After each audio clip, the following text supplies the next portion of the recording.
one of the things that I've been kind of really talking about on all of my content is around the idea that, yeah, this is a challenge, but this is definitely an opportunity for people that are going to think about this constraint in a way that actually like create some creativity with them, and actually like their team digs in and says, okay, all right, we might not have the perfect environment in front of us now, but how do we actually change and make a pivot that not only helps us in today, but also is on trend for the future. So I guess, Aaron, I mean, a big thing that you kind of announced this past, I think, a week, but I think you started to talk about it a little bit a week ago, was your guys's partnership, or now working with some of the on-demand delivery companies like Postmates, Grubhub, Uber Eats, and I think another local one that you guys are Delivery dealing dudes, with.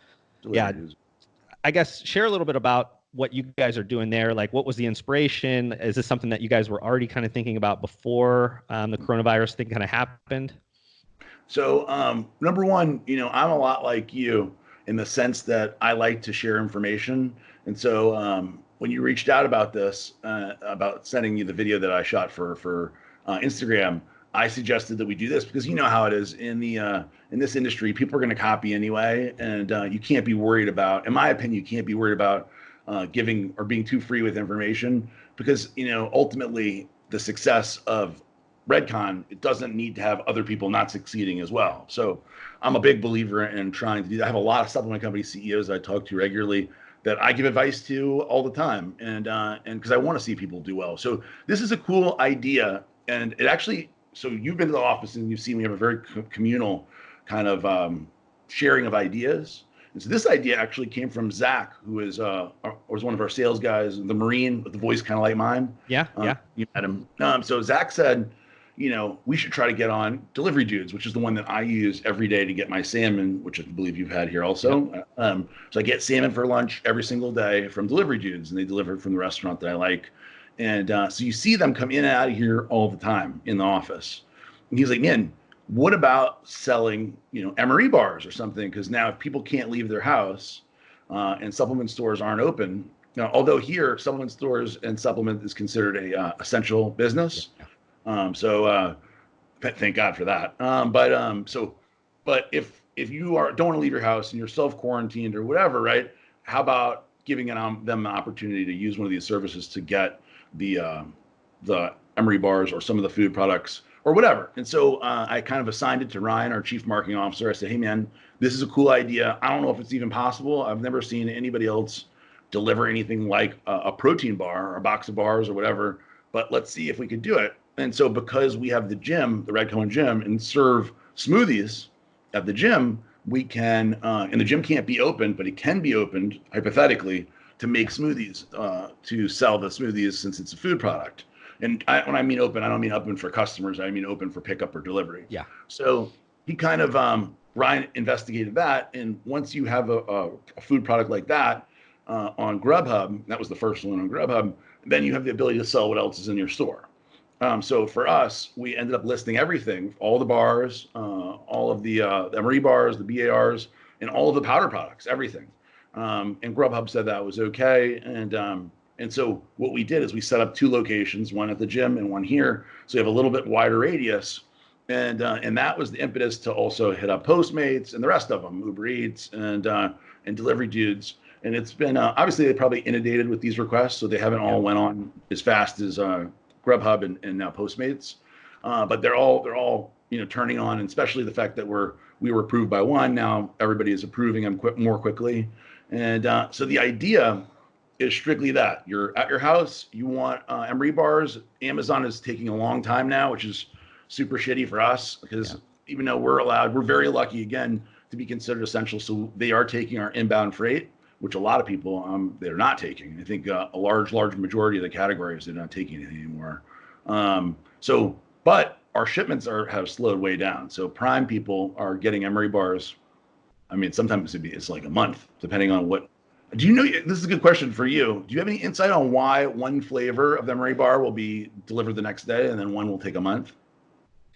It's interesting. I think it's a lot around like cross shipping and how quick they're able to move around some of their inventory through FBA. Because, normally when you guys are setting up your FBA shipments, usually it goes to several big hub ones, and then they usually then spread it out to a multiple other kind of distribution centers across the country. But because of all the stuff that's happening where people are buying certain like essentials, even though our products are considered essentials, there's items that have a higher rating in terms of how quick those things need to go out. And I think that Amazon, it's not so much a capacity issue. I think a lot of people are focusing on capacity. I think it's very much a labor issue right now because it's employees, if they feel like there is some level of fear or they don't want to come into work, that creates ripple effects with Amazon because they need, at this point, they still have a lot of their workforce that is human and not robotic. So they have to really kind of figure that out. And this on a similar kind of talk about why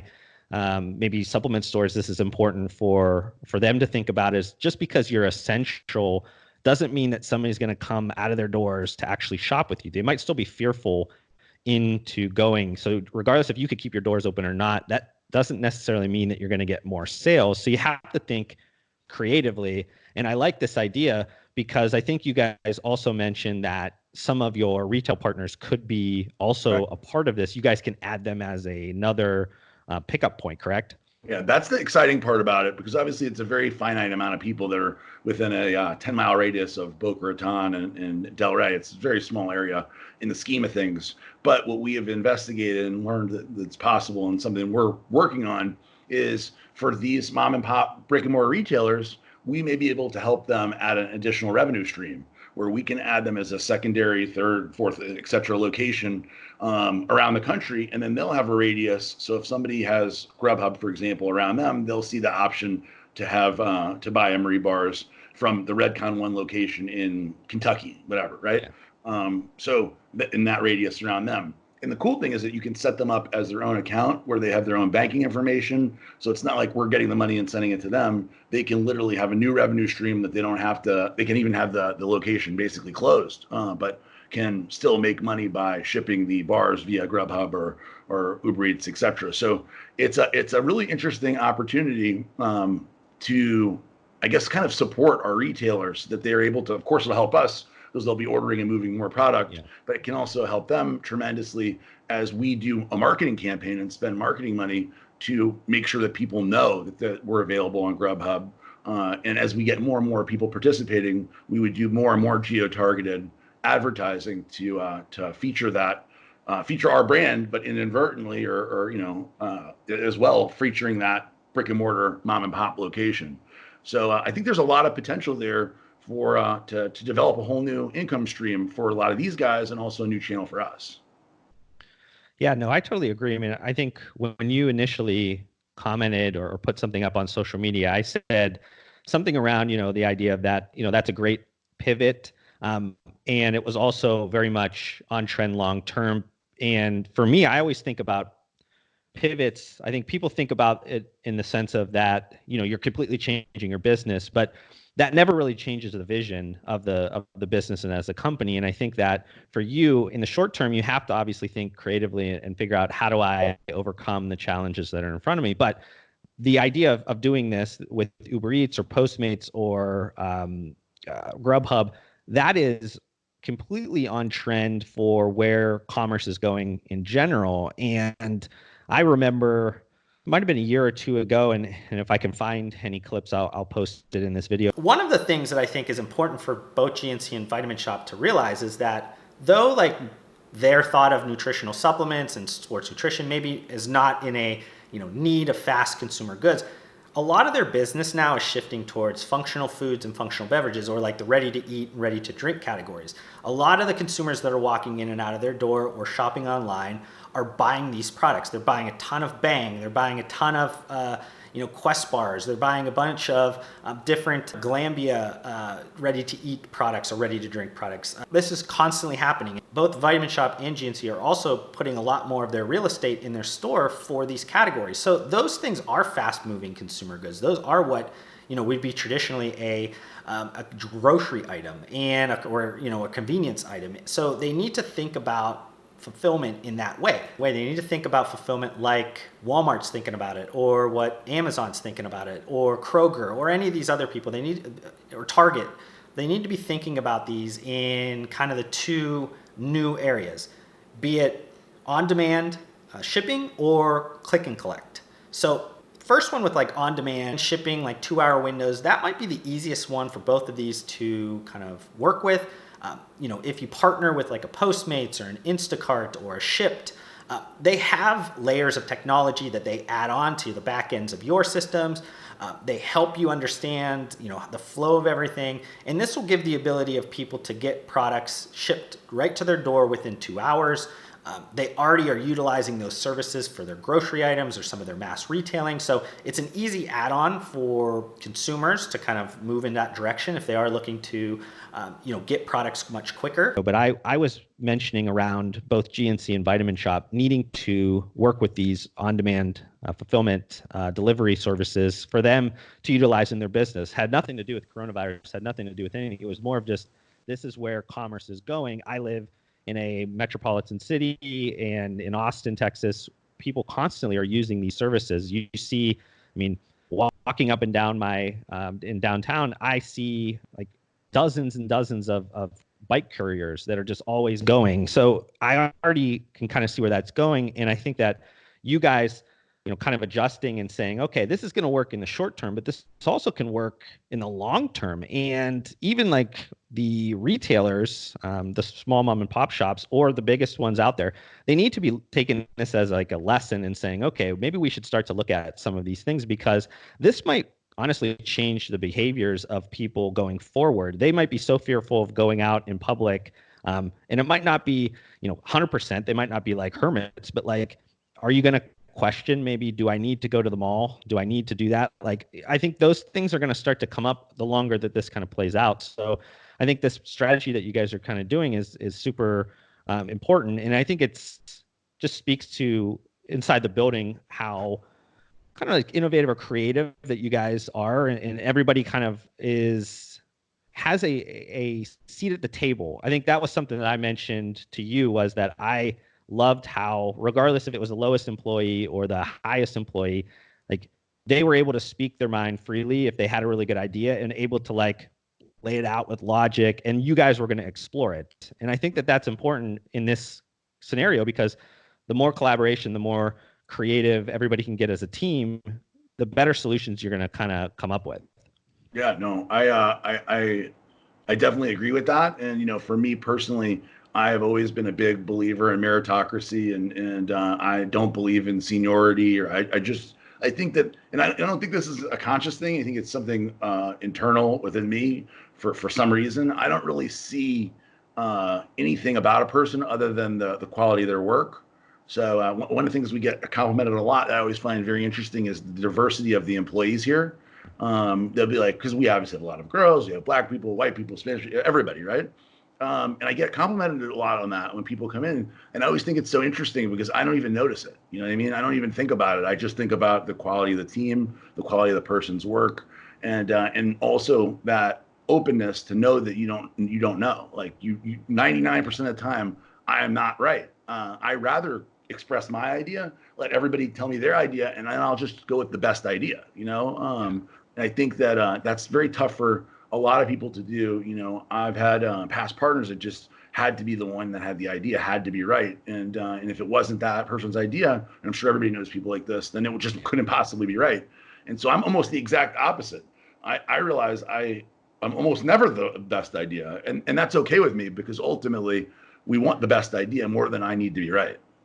Yeah, no, I totally agree with you. I think that it's times like this that I think the collaboration and the teamwork, those types of, be it subconsciously or somebody that's actually doing that purposefully, like this is when those things start to shine, because I think that when the bottleneck is you all the time, and you have all the weight on your shoulders, regardless of how good of a leader you are or not, there's going to be more of a chance that something could go wrong because of just the pinch point of you being there. Do you kind of see this being something, the idea with the on-demand delivery, is this something that you are going to try to kind of scale out after this kind of initial test? I know this is kind of you're trying to move it as quick as possible because of the actual scenario, event-based thing that we're in right now. But do you kind of see this as an ongoing strategy that you think you're going to kind of try to implement with the team? Yes. I mean, the answer is yes. I think this is a good test right now to see how people like it, how it works. We just had our first order yesterday. So this is really very, very early stages. Yeah. Yeah, I mean, I don't see how it wouldn't work. It's just a matter of getting enough, because honestly, the business we're going to do here in this local area is going to be minuscule. I mean, compared to, it's not going to move the needle. It's not like going to help the company stay afloat during tough times or anything. It's only going to be a big deal if we get a lot of people to adopt it. A lot of our retailers, we have well over 1,000 mom and pop brick and mortar retailers around the country still that are big fans and friends, family of Redcon1. So if those guys all say, hey, why not? What's it going to hurt? Let's give it a shot, and they all jump on board because there's really no downside, right? Then it could be a really big thing. I would love to explore it and keep trying to scale it, because I know if we put the marketing dollars behind it, because there's no real reason to do that unless you have enough people. So if we were to have a few hundred locations around the country, hell yeah, I'm going to put big money behind it and see what we could do. Yeah, because I think with mom and pop retailers, I think a lot of, at least what I talk about often, is that they are not maybe able to offer a lot of the things that maybe some of their biggest competitors, and I'm talking not GNC and Vitamin Shoppe, but even like the Walmarts or the Targets, where they've now set an expectation of like a shopping experience where like you should be able to shop when you want, how you want. It can be delivered to you in a couple of hours. Like the world has kind of changed to that level. So as a small supplement retailer, you don't have that you don't have the ammo. You don't have the money to be able to offer all those different services yourself. So then you default to, I can't offer those. But there are opportunities through some of these ones with third party, on-demand fulfillment places like a Grubhub or Uber Eats, that's an opportunity. And I think that for you guys to at least have some game plan and be able to put it to them in a way that's easy for them to digest and for them to implement into their business, it also is kind of a plus for you guys to be able to help them through that, because this is something that they need to think about, because consumers, a shopping experience, it's not necessarily, they don't judge you on the shopping experience they had with that particular retailer the last time. It's what was the cornerstone experience they had recently. They're going to rate you against that. So if they had a really good one with Walmart pickup lately or Walmart on-demand delivery, they're going to judge off of that, saying, well, I wish those guys would do that. And this kind of provides an opportunity, because you guys are doing a lot of the legwork for them.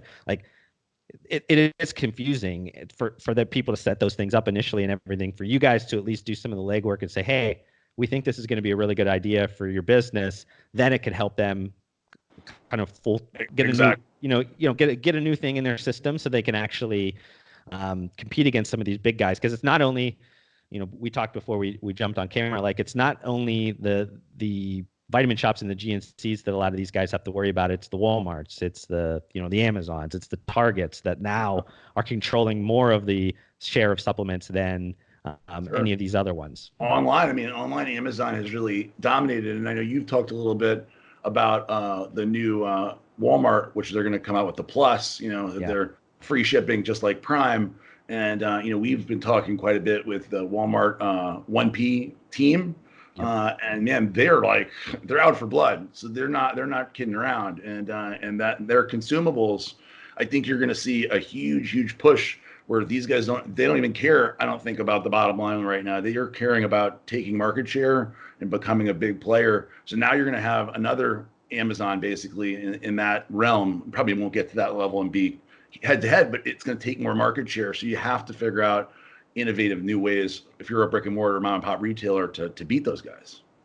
Yeah, Walmart is one of these things where I've been bullish on Walmart for the last probably 2.5, 3 years, after I spent some time in Bentonville at a just kind of like a innovation summit that they had for some of their very large vendors. I was lucky enough to attend with one of my clients, and I got a really good insight right around the time when Amazon bought Whole Foods about what brands like a Walmart or a Target were really doing, what kind of things they had available to them. I think a lot of people thought they were dead in the water, but I kind of took in and said, okay, these guys have a lot of things that they could do and turn on. It's just that they hadn't yet. And I think now you're seeing in 2019 and 2020, like they're, changing a lot of the stuff on their marketplace. They're changing things with, I think they're starting the Walmart fulfillment with some of the third-party sellers. They're setting up a very kind of similar situation to Amazon, and they have the capability of doing that. So it's one of those things where, if this is a mom and pop or anybody's listening to this, hopefully they can take what I'm saying in just the sense that, you have to kind of